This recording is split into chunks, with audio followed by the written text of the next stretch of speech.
السلام علیکم حضور، میرا نام وقار عظیم ہے اور میرے ابو کا نام نعیم احمد ہے۔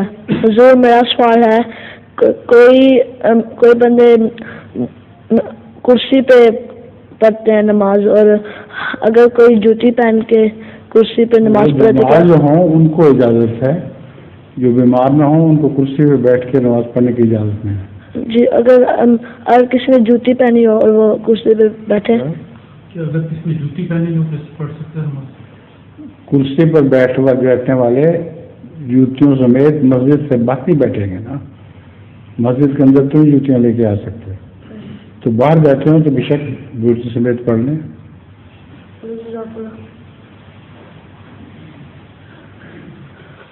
ظہور مہدی آخر